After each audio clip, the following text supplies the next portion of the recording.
noite a todos. Hoje trago um tema especial para nós que nos apela ao amor e à instrução. Ouvimos frequentemente a frase amai-vos e instruí-vos. Mas será que sabemos o seu significado? Quem a proferiu? Onde está situada? Qual o seu alcance? Esta frase encontra-se no capítulo 6, O Cristo Consolador, no livro O Evangelho segundo o Espiritismo, e mais especificamente nas Instruções dos Espíritos, com o subtítulo Advento do Espírito de Verdade, que diz o seguinte: Espíritas, amai-vos, eis o primeiro ensinamento, instruí-vos, eis o segundo. Todas as verdades se encontram no cristianismo. Os erros que nele se enraizaram são de origem humana. E eis que, além do túmulo, que julgáveis o nada, vozes vos clamam. Irmãos, nada perece. Jesus Cristo é o vencedor do mal. Sede os vencedores da impiedade. O Espírito de Verdade. Paris, 1860. Nesta mensagem, o Espírito de Verdade tem a incumbência de dissipar as trevas da ignorância, afirmando que o Espiritismo nos veio lembrar que acima de todas as vicissitudes humanas reina a verdade imutável. Mas quando nós pegamos no tema da ignorância, vemos que não é difícil prestar atenção no fato de que um dos grandes tormentos da atualidade, como de todos os tempos do mundo, chama-se ignorância. Todas as vezes que nos deixamos conduzir pela ignorância ou que alguém mergulha nesse pântano da ignorância, é natural que muitas coisas ficarão a dever, muitas coisas se perderão e outras tantas se confundirão. A ignorância é uma das piores tragédias que pode acontecer à alma humana. Na nossa vivência social, o desconhecimento, o não saber, tem provocado os mais tormentos e horrendos fenómenos sociomorais. A ignorância se alimenta no desinteresse. A partir dessa ignorância, deve-se levar em conta as desinformações existentes de hoje em dia que são utilizadas para confundir a cabeça da sociedade. E se nós não temos conhecimento, aceitamos o que nos dizem como verdade. Muitas vezes encontramos diversas interpretações nas redes sociais, nos jornais, sites, locais, na televisão, entre outros, que nos acabam por guiar sem nós tomarmos conta nem refletirmos sobre determinado tema. Como através dos novos conhecimentos, nós nos tornamos instruídos. A inteligência ocorre a partir do momento em que decidimos o que vamos fazer com a partir do momento em que decidimos o que vamos fazer com a informação. Quando pensamos na ignorância, nos damos conta de que os nobres mensageiros da humanidade, aqueles que têm a incumbência de nos inspirar espiritualmente e que em todos os povos têm trazido as mensagens das regiões ignotas do amor e da paz, nos ensinaram que seria importante adotarmos estes dois mandamentos: amai-vos e instruir-vos. Mas o que diz a nossa doutrina a respeito da ignorância? Para a doutrina espírita, o mal é fruto da ignorância, ou seja, os espíritos da Terra ainda são seres imperfeitos e estão em evolução. Porém, o livro O Evangelho segundo o Espiritismo, no capítulo 7, Bem-aventurados os pobres de espírito, nos lembra que todos os homens são inteligentes e ainda cita a missão do homem na Terra. A inteligência é rica em méritos para o futuro, mas com a condição de ser bem empregada. Se todos os homens bem dotados se servissem dela segundo os desígnios de Deus, A tarefa dos espíritos seria fácil ao fazerem progredir a humanidade. Muitos, infelizmente, a transformaram em instrumento do orgulho e da perdição para si mesmos.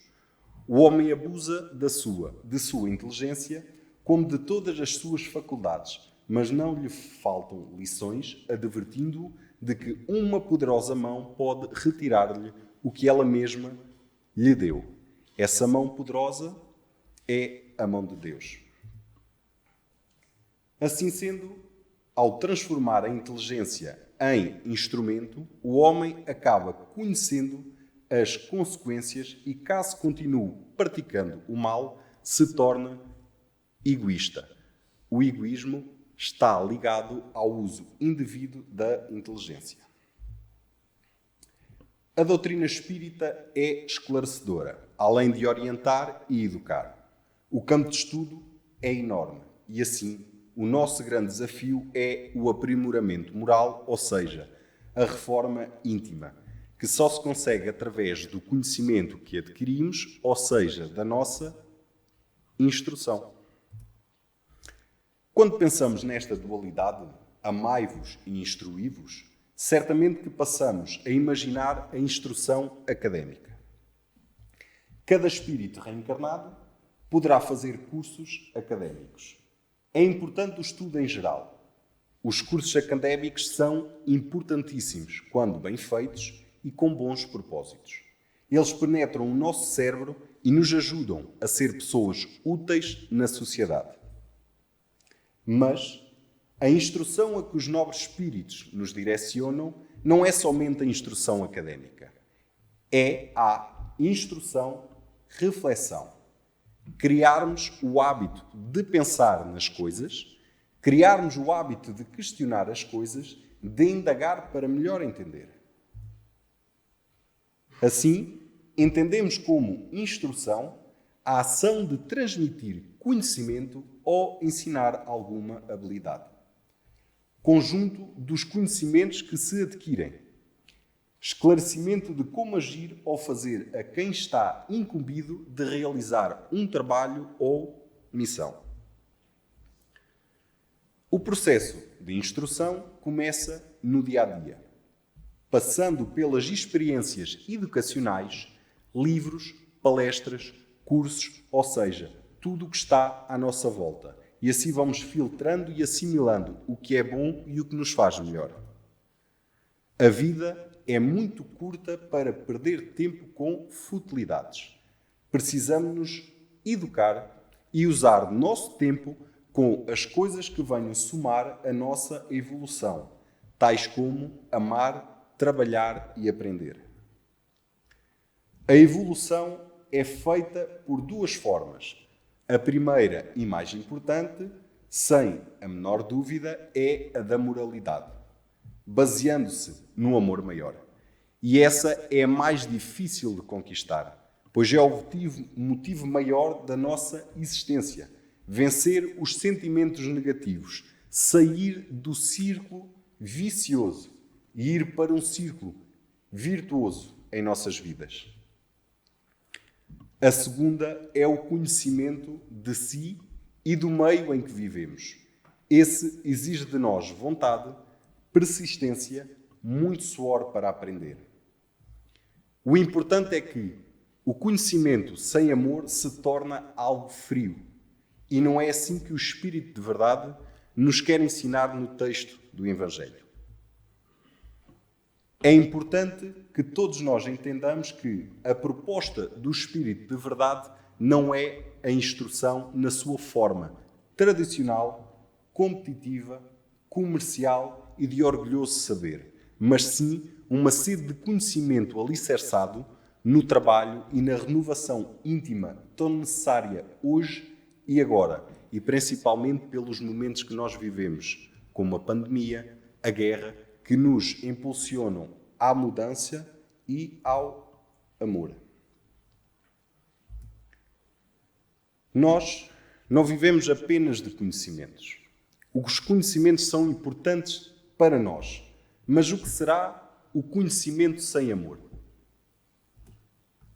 O apóstolo Paulo, ao escrever aos Coríntios, e a se referir à caridade, disse: ainda que eu fale a língua de todos os homens, compreenda a linguagem dos anjos, mas se eu não tiver caridade, de nada isso me adiantará.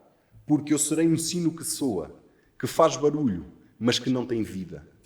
Ainda que eu dê todos os meus haveres para os pobres, o meu próprio corpo eu ofereça para ser queimado na fogueira, se eu não tiver caridade, isso de nada me servirá. Quando pensamos nisso, lembramos-nos de que Paulo chamou caridade ao amor dinâmico. Caridade significando então amor em ação. De que me vale a cultura sem amor dinâmico? De que me vale a cultura se eu não consigo colocá-la ao serviço da vida, ao serviço do próximo, ao serviço do bem? Por isso, ao lado da instrução que nos é importantíssima, o amor nos é fundamental. Amor, uma palavra polissémica que nos leva a diversos significados. Entre eles, encontramos a seguinte definição: é uma força tendente a aproximar e a unir numa relação particular dois ou mais seres. Quando falamos em amor, estamos a falar da essência da vida, que é o próprio Criador, Deus. E na nossa relação humana, na nossa relação aqui na Terra, como dependemos do amor? Amor que nos permite aconselhar e ouvir conselhos, abraçar e sermos abraçados. Amor que nos permite chamar a atenção e aconselhar, ao mesmo tempo que nos permite ser chamados à atenção e sermos aconselhados quando erramos. É o amor que faz com que surjam as amizades. É o amor que nos aproxima, marido e mulher, que foram um dia enamorados. É o amor que permite que nos nasçam os filhos. É o amor que nos ensina a conduzi-los. É o amor que nos fortalece nas horas de crise. É o amor que nos fala que a terra não é a nossa casa definitiva, como lembrou Jesus. Meu reino não é deste mundo. Eu me vou para vos preparar o lugar. Se fosse de outro modo, eu já vos teria dito. O amor é o ponto alto dos seus ensinamentos. Todos nós sabemos disso, mas não o amor na sua expressão vulgar, mas sim na forma profunda de ver e viver a vida. E um grande exemplo disso que nós temos é a nossa querida Madre Teresa, que viveu a vida dessa forma. Todos os nossos atos sendo vividos em amor pleno, no exercício do perdão, da paciência, de ouvir e falar, do trabalho constante, são expressões de amor. Esse amor vai, pouco a pouco, provocando as mudanças em nós, o que chamamos de evolução. A mudança do planeta, da sociedade, evolução tecnológica e tudo mais, sem o sentimento de amor, tornam-se fria e sem valor. Por isso, podemos afirmar que Jesus é e continua sendo o farol do mundo, porque ele foi o exemplo vivo de amor e de instrução. Concluindo assim, então amar e instruir-nos é vital para nós. Não é à toa que o Espírito, de verdade, trouxe para a humanidade essa proposta: amai-vos. E o amor comporta entendimento, indulgência, perdão, participação, cooperação. O amor que é Deus essencialmente. E o conhecimento nos tornará, ao invés de meros conhecedores, sábios. O conhecedor é aquele que detém teorias. O sábio é aquele que vivencia as teorias que traz em si. Amai-vos e instruí-vos onde quer que sejamos, nas relações quaisquer que sejam. Nunca será demais sabermos as coisas, termos essa curiosidade, já que o ser humano é um animal curioso. Mas o amor que pulsa na intimidade de Deus é a virtude por excelência que retirará da vaidade que muitas vezes o conhecimento nos leva e nos fará caminhar descalços pelas alamedas da simplicidade, enaltecendo em definitivo a nossa caminhada terrestre. O verdadeiro discípulo do Evangelho deve instruir amorosamente os seus adeptos na preciosa doutrina que dissipa o erro das revoltas. Essas instruções permitem-nos aceitar de forma resignada as circunstâncias adversas, entendendo-as como necessárias ao nosso progresso moral e espiritual. Amar e estudar sempre, evoluir com as duas asas que Deus nos oferece. E esse é o propósito da nossa existência e que devemos aproveitar da melhor maneira que pudermos, porque esta é a oportunidade que nós temos para fazer as coisas bem. Pela vossa atenção, obrigado.